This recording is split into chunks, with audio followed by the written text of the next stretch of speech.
പുതിയ വീഡിയോയിലേക്ക് പ്രിയപ്പെട്ട പ്രേക്ഷകർക്ക് സ്വാഗതം. ഇന്ന് നമ്മൾ ചിന്തിക്കുന്ന ഒരു പ്രധാനപ്പെട്ട വിഷയം ശ്രീമതി വീണ റിയാസിനെതിരെ നടക്കുന്ന ഇ ഡി അന്വേഷണത്തെ പറ്റിയിട്ടാണ്. ഇ ഡി കേസുകളിലെ പ്രത്യേകിച്ചും ഇ ഡിക്ക് പ്രധാനപ്പെട്ട 3 വകുപ്പുകൾ അന്വേഷിക്കാനുണ്ട്. പക്ഷേ പ്രധാനമായിട്ടും അവർ അന്വേഷിക്കുന്നത് PMLA കേസാണ്, prevention of money laundering act cases. Prevention of money laundering act cases പലപ്പോഴും ഒരു ട്രാപ്പ് ആവുന്ന കാര്യം. അവര് ചെക്ക് ചെയ്യുന്നത് നമ്മളുടെ അക്കൗണ്ടിലോട്ടോ അല്ലെങ്കിൽ നമ്മുടെ കൈവശമോ പൈസ വന്നിട്ടുണ്ടോ എന്നുള്ളതാണ് ആദ്യത്തെ പോയിന്റ്. പൈസ വന്നിട്ടുണ്ടോ, സോഴ്സ് വന്നിട്ടുണ്ടെങ്കിൽ ആ സോഴ്സ് അവർ വലിയ ഇമ്പോർട്ടൻ്റ് ആയിട്ട് നോക്കില്ല എന്നല്ല, അതൊരു വലിയ ഇമ്പോർട്ടൻ്റ് അല്ല. പക്ഷെ നമ്മളെ മീഡിയയിൽ ഇതുവരെ ചർച്ച ചെയ്ത് കാണാത്ത ഒരു പ്രധാനപ്പെട്ട ഒരു പോയിന്റ്, ഈ നമ്മുടെ അക്കൗണ്ടിൽ പൈസ വന്നിട്ടുണ്ടെങ്കിൽ അതിന്റെ ബെനിഫിഷ്യറി ആര് എന്നുള്ളത് ഒരു വലിയ പോയിന്റാണ്. നമ്മുടെ PMLA കേസിൽ ഇ ഡി അന്വേഷിക്കുമ്പോഴത്തേക്ക് പലർക്കും ഒരു ട്രാപ്പ് ആവുന്നത്, ഈ പൈസ റിസീവ് ചെയ്യുന്ന ആളും കൊടുക്കുന്ന ആളും ഒരു പ്രൈമറി വ്യക്തിയായിരിക്കാം. പക്ഷേ ഇതിന്റെ ബെനിഫിഷ്യറി എന്ന് പറയുന്ന ആള് ഈ ക്രൈം മണി കൈപ്പറ്റിയ ആളാണ്. ഒരു കുറ്റകൃത്യം നടക്കുന്നു എന്നുള്ളത് പോലെ തന്നെ പ്രധാനമാണ് അതിന്റെ ബെനിഫിറ്റ് കൈപ്പറ്റുന്നയാൾ. അപ്പോ ശ്രീമതി വീണ വിജയന്റെ കൈവശം വന്നിരിക്കുന്നത് ഏകദേശം 3.2 കോടി രൂപ മാത്രമാണ്. അതേസമയം CMRL എന്ന് പറഞ്ഞ കമ്പനി വകമാറ്റിയിരിക്കുന്നത് ഏകദേശം 192 കോടിയാണ്. അതായത് ഒരു ശതമാനം പൈസ മാത്രമേ വീണ തായ്ക്കണ്ടി അല്ലെങ്കിൽ വീണ റിയാസ് എന്ന് പറയുന്ന വ്യക്തിയിലോട്ട് വന്നിട്ടുള്ളൂ. ബാക്കി പൈസ ആർക്കൊക്കെ പോയി എന്നുള്ളത് അന്വേഷിക്കാൻ കിടക്കുന്നത്. എന്തായാലും നമ്മുടെ ഫോക്കസ് ആയിട്ട് കിടക്കുന്നത് ഇ ഡി അന്വേഷിക്കുന്ന വിഷയം വീണ തായ്ക്കണ്ടി എന്നറിയപ്പെടുന്ന വീണ റിയാസിന് കൈപ്പറ്റിയ പൈസയെ പറ്റിയിട്ടാണ്.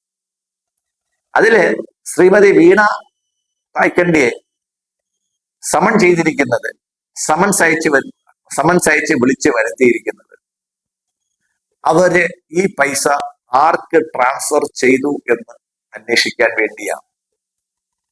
കാര്യം നമ്മുടെ മീഡിയ പലപ്പോഴും നോൺ ഇഷ്യൂസിനെ ഇഷ്യൂസ് ആക്കി സംസാരിച്ചു പോകാം. അവർക്ക് സേവനം കൊടുത്തോ, സേവനം കൊടുത്തില്ലയോ, കോൺട്രാക്ട് ഉണ്ടോ, കോൺട്രാക്ട് ഇല്ലയോ, ഇതൊന്നും അല്ല പ്രധാനപ്പെട്ട വിഷയം.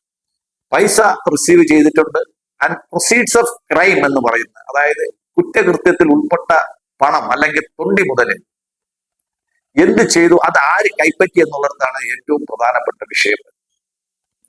ഇത്രയും കാലം ശ്രീ പിണറായി വിജയനോ അല്ലെങ്കിൽ എന്ന് നമുക്ക് സംശയിക്കാം, പക്ഷെ മറ്റ് വ്യക്തികൾ ശ്രീമതി വീണ വിജയനിൽ നിന്നും ഈ പൈസ കൈപ്പറ്റിയ വ്യക്തികൾ, എന്തായാലും വീണ വിജയൻ ഇത്രയും പൈസ അക്കൗണ്ടിൽ എന്തായാലും ഇല്ല, ഉണ്ടായിരുന്നെങ്കിൽ അവർ എപ്പോഴേ ആ അക്കൗണ്ട് ഫ്രീസ് ചെയ്തേനെ. അപ്പോൾ ആ അക്കൗണ്ടിൽ നിന്ന് ഈ അക്കൗണ്ടിലേക്ക് വന്ന ഏകദേശം 3.2 കോടി രൂപ, അതിന് 2.7 കോടി രൂപ CMRL നിന്ന് വന്നതാണ്. 50 ലക്ഷം രൂപ വീണയ്ക്ക് ലോണായിട്ട് CMRLന്റെ തന്നെ കർത്തായുടെ ഒരു കമ്പനി കടമായിട്ട് കൊടുത്തതാണ്. അപ്പം 3.2 കോടി രൂപ പ്രൊസീഡ്സ് ഓഫ് ക്രൈം ആയിട്ട് വന്നിട്ടുണ്ട്. ഈ പൈസ എന്തായാലും വീണയുടെ കൈവശം ക്യാഷ് ആയിട്ടില്ല, ഉണ്ടെങ്കിൽ അവരതെടുത്തോണ്ട് പോയത്.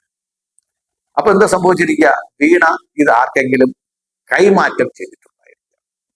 അപ്പോ ഈ കേസിലെ ഏറ്റവും പ്രധാനപ്പെട്ട പോയിന്റ് ആയിട്ട് നാളെ വരാൻ പോകുന്ന, അല്ലെങ്കിൽ മറ്റന്നാൾ ബുധനാഴ്ച വീണ തായ്ക്കണ്ടിയെ സമൺ ചെയ്ത് ചോദ്യം ചെയ്യുകയോ അല്ലെങ്കിൽ വീണ തായ്ക്കണ്ടി പ്രത്യക്ഷയായില്ലെങ്കിൽ അറസ്റ്റ് ചെയ്തുകൊണ്ട് പോവുകയോ ചെയ്തിട്ട് ഇ ഡിയിൽ നിന്ന് നമ്മൾ പ്രതീക്ഷിക്കുന്ന ഏറ്റവും പ്രധാനപ്പെട്ട ഒരു ഇൻഫർമേഷൻ, ഈ പൈസ കൈപ്പറ്റിയത് ആര്, ആരൊക്കെ, എന്തിന് എന്നുള്ളതാണ്.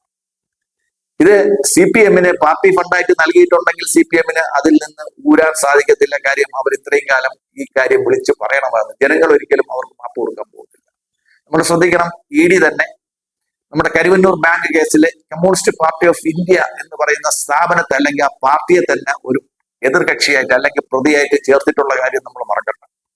അപ്പോൾ വീണ വിജയനിൽ നിന്നും, വീണ വിജയന്റെ കയ്യിൽ ഈ പൈസ ഇല്ല എന്നുള്ള കാര്യം നമുക്ക് ഉറപ്പാണ്. വീണ വിജയനിൽ നിന്ന് പൈസ കൈപ്പറ്റിയ ആൾക്കാരെ എല്ലാം ഈ കേസിൽ പ്രതികളാക്കുകയും അറസ്റ്റ് ചെയ്യുകയും ആ പൈസ സീസ് ചെയ്യുകയും കണ്ടുകെട്ടുകയും അത് സർക്കാരിലോട്ട് മുതൽ കൂട്ടുകയും ചെയ്യുന്ന ഒരു പ്രോസസ്സിലേക്കാണ് നമ്മൾ കടക്കാൻ പോകുന്നത്. ഈ വിവരം നമുക്ക് വളരെ ജാഗ്രതയോടെ നമുക്ക് വാച്ച് ചെയ്യാം. നന്ദി, നമസ്കാരം.